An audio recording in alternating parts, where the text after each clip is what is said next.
警察によりますと、ゴミ食べ未遂などの疑いで現行犯逮捕されためめ容疑者は、1日午後7時半過ぎ自宅で、カーペットの隙間のゴミを食べようとし、阻止するママに噛みつく等の暴行を加えた疑いが持たれています。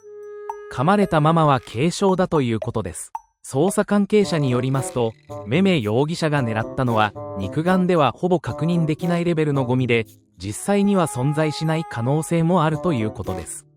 調べに対しめめ容疑者は、ゴミを食べようとしたことは間違いないと容疑を認めているということです。家庭では、毎日掃除機をかける習慣ができた、と語られており、一方で、めめ容疑者の指摘で掃除意識が高まっている、とも。現場では現在も、容疑者による新たな異物への監視行動が続いています。